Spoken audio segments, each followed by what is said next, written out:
really whatever my natural is, but yeah. Was all past color done in a salon? yes. Okay. So you can just look at those Oh, all of them? if you would like, yeah. Okay. Some screenshots, I think. Okay. That's just me.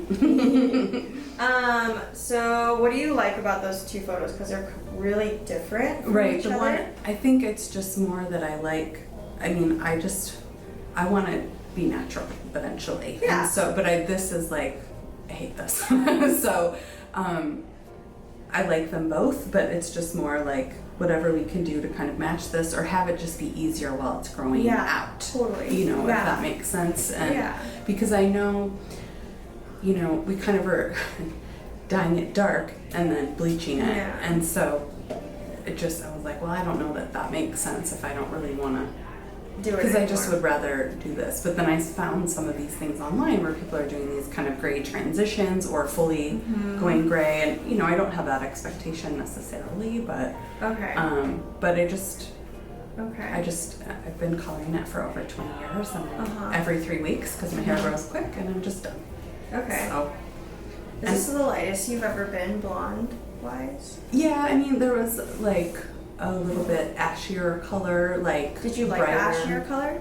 I tend to like the what I Ashy? view as like brighter, but you know, I just like you know, whatever we can get that's Okay. kind of close to this. Your gray pattern, it's like more salt than pepper. Yeah, For sure. That's what I figured. So I would recommend we just do more of a solid type of application. Okay. And then later down the line, if you want to maybe add more depth to it, we can, or you just grow that out. Just leave it. You know what I Okay. mean? Yeah. Because Sure. it's like, it's really yeah, white. it's really white. Yeah. So I feel like doing more solid than doing foil work would Sure. definitely be a smarter route. Okay. As far as like, because if I need to retouch some areas too, it's easier if it's solid for me. I see. To Okay. get them like super nice and white for Okay. you. Do you want like a really like icy, more ashy tone than warm blonde? I think I've liked that a little bit better, Okay. but it's also more just about like whatever you think. Yeah. And then in the chance that your hair doesn't get as light, are you okay with like slight violety silver tone? Sure. Because Yeah. that would help cancel out a lot of the warmth if some of it starts to lift a little uneven. Oh, okay. Yeah. Sure. And then when you come back in, we can re-hit those areas. I just want to make sure that your hair feels good after Yeah, today, so right. we don't want to do too much stress Kill to it. it. And Yeah. if I'm starting to feel like it is, then we have to stop Okay. and just like let Do your what hair we heal, can. and Yeah. then the next time we'll get it more white, Sure. But whatever we can do to just kind of make it softer, easier and yeah, get yeah. rid of a lot of this. Because I don't brown that's like in it. to me this looks like more yellowy, and that's what I don't like. Yeah. You know, but I don't know if it looks like that to other people. And the other Yeah. thing I just wanted to point out is I do want to cut it. How much do you want to cut off? I would like it to be like just above my shoulder. Okay. And Do you have so, a picture of how you want the haircut to look? I didn't really Okay. like. Do you want the bob to be the same all around, or you like the front a little bit longer? I don't like it longer necessarily, but I just because I do have the curl, like, and I like to wear it straight too. But I Yeah. just, you know, some layering works. And when I Okay. had this cut the last time, I think she wasn't as comfortable doing like a shorter cut, and so, but it was so thick on the bottom, and just felt, Yeah. Can And you with your tell that? texture, It just yeah, feels it just yucky looks to me. Yeah, like here and and then- even in the back, I can tell because it looks Yeah. yucky. But I will texturize it at that length. I don't like to layer it because I Okay. feel like it looks mullety. okay, So I just texturize it, and then Sure. you'll have those shorter pieces, and that way Yeah. it won't feel so thick on the bottom, but you'll have some nice movement. that makes more sense. Because this is your natural texture, you just air dry it. It's really Yeah, pretty. thanks. So we want to work with it and just like take out weight so that you could wear it like this. Yeah, but then I Yeah. can also straighten it too. But if I Yeah. wear it like this, it's Yeah, fine. and then just keep in mind that like at that length, your curl will jump up higher. That's okay. Okay. Yeah, because I'm thinking too, like for the grow out, I'll probably just keep it shorter, and then once it's all Yeah. out, then I can Then see grow if it. I want to grow it Yeah, again. But yeah, I'm like, yeah. It would why really make it cute. harder on Yes. myself? Because Totally. this, well, and part of it is the cut, but this feels so heavy and it drives me Yeah. nuts. So Yeah. Okay, cool. Hi guys, welcome back to my channel. So today we have a new client who is looking for some gray blending, of course. And she actually has a ton of salt, like a lot of whites compared to pepper in her natural regrowth, which I personally think is absolutely gorgeous. And then in the back here, she kind of has a little bit more pepper than the very top. The very top is like very almost platinum-y white, which is so pretty. And then back here, it's a little bit slightly more peppered, but still overall more on the more salt side, I would say. So we opted to do a solid application. I gave her little trim haircut to get rid of the length on the ends, and I'm prepping her with K18. This is a pro mister that you mist onto the hair beforehand for extra insurance to make sure that the hair is in good shape during this whole process. And then right now I am going in with the Schwarzkopf color remover. This color remover comes in a box, and it comes with a part A and part B, and then you mix it with developer. And it's more of like a cream consistency when you mix it all together. It's kind of like lightener, but not quite lightener because it is a lot more gentle on the hair. So essentially, reason why I love to do a color remover is because it's going to expose the true levels in the hair. So it essentially removes like any deposited tone and just exposes the underlying level of where the hair is really at. So I can see what we're dealing with. So this is what the hair looked like after the color remover. So you can see all of the underlying levels in the hair.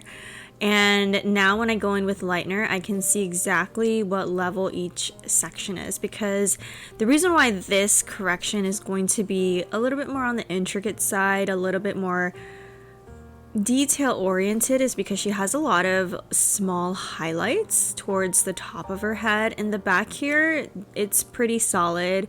It seemed like she was getting a partial from time to time, so back here it's pretty solid, consistent of that permanent color. There's not too many highlights that I see back here. And so I'm going in and pretty much doing a platinum card application. I'm using the Danger Jones lightener for this because it has bonder in it, and it's going to give me that nice lift without using a volume that is too high, which I really love. And so I'm pretty much just slicing the hair. I do pretty much the same sectioning that I do for foil placement because I find that it gets me through the head a lot quicker. So I am technically still taking a mohawk section in the back here instead of splitting this into two sections and just going up the head and taking slices. But instead of doing a platinum card where I put foils in between each slice, I'm literally just laying the hair right on top of each other. So in this clip, you can see I am weaving out actually some of her highlights. So if you look carefully, I weave some of the highlights out. I apply the lightener to the root where the old permanent color is, and I move the old highlights to the side. What that's going to do is it's going to isolate her previous highlights. So technically, I'm only applying lightener to the areas that have that darker tone level, and where that old permanent color is, and technically the areas that have not been highlighted yet, because those are the darkest parts. So the whole reason why we do the color remover is so that I can clearly see as I go through the entire head which are the darkest parts of the hair, like the warmest parts. And so right now, those are the areas that I'm hitting. So everything that you can see, I would say it's about a level like 7, maybe level 6 in some areas. Those are the areas that I want to hit first. And then the rest, like her previous blonde that I have already sectioned out, once the areas that are the darkest kind of reach the same level as her old highlights, then I start to combine them together, and you'll see that later. So right now, as I'm doing her hairline, I'm kind of taking foils diagonal back along her hairline, just because I find that this area can get a little bit messy. So I just want to make it a clean application. So I did put these in foils just to make sure that anything around her hairline gets saturated evenly and these foils don't slip. But then I'm going to continue doing that kind of platinum card slice, laying out on top of each other once I get to the thicker section in the mid area. And so now that I have foiled the hairline around her face, around her ear, you can see I'm going in and now doing the same thing that I did in that mohawk section, taking thin slices. You want to make sure that these slices are nice and see-through. That's really key when you're laying the hair right on top of each other. And you know, there's a million ways to do this too. This is just my preference because I find that this just saves me a lot of time and foils, and just makes my life a lot easier, and I'm able to get through the head a lot quicker, even though we are doing a very detailed application. And right now during this part, I am really taking my time to isolate those areas that need to be lightened first, and isolating the areas that need to be picked out. And I'm literally just pushing them to the side. You can see those old highlights there.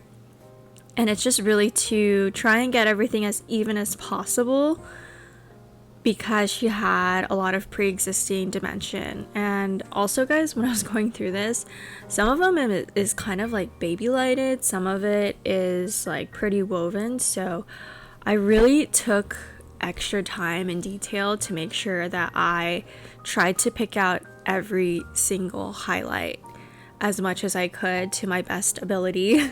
And when this is all over, guys, it was really satisfying to see. I know it may take a lot of time, and that's why I do this placement, and I don't do the foils back to back. I just kind of lay it on top, because that's also just going to save me time as I get through such a project that is like so meticulous in this sense.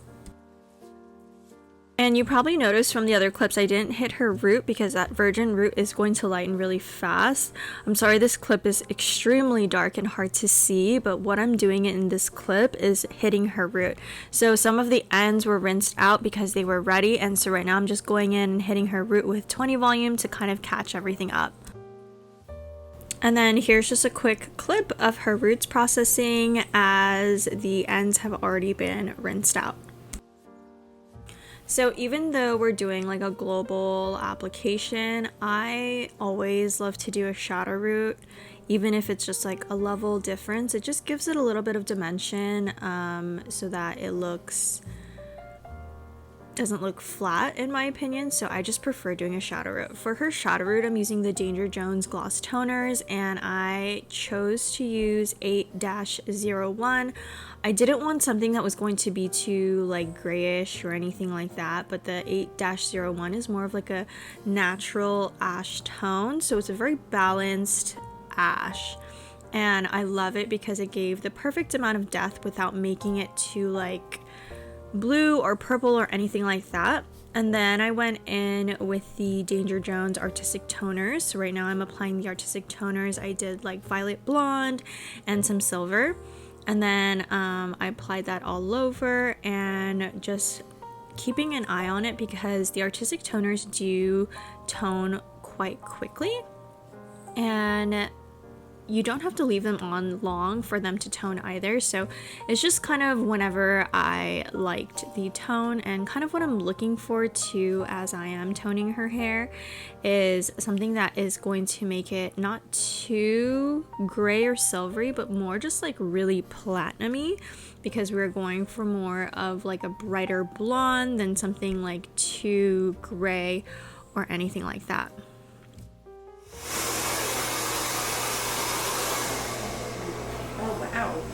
How's it feel? Oh my gosh. That's awesome. There's still a little bit of yellow, but honestly, that's the lightest your hair could get for today. Okay. Because it was already starting to feel like that was all it could take. Yeah, but also like as it grows out, I don't think it will matter, you'll be fine. right? You'll be fine. Yeah. If anything, because it'll just be, it's like, it's not that far off too. But yeah. I love it. Yeah. And I like the like, what did you call it? Shadow? Yeah, the shadow root. You can see it? Yeah, it looks nice. It gives it a little bit of depth. Yeah.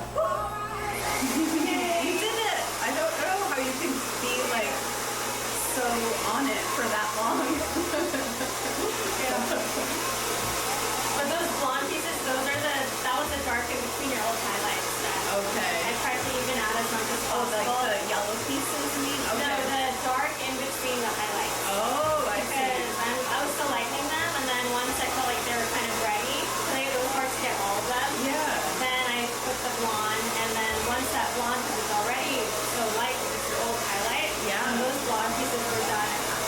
Yeah, oh, I see. They Yeah. were so close to the dark pieces. Yep. I tried to separate them, but then it was a point where I had to mush them together to get it even, and this is kind of Oh my gosh. I'm so happy. Yay! That's actually a lot. Yeah. This brings in some texture spray.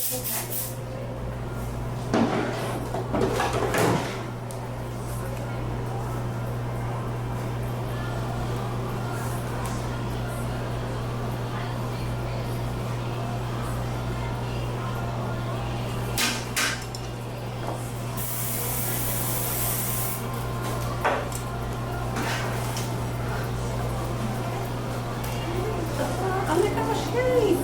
Yay! So cute. Sarah, thank you so much You're for all so your hard work. welcome, Like, geez. Thank you for trusting me. Of course. Alrighty guys, so here is the finished look.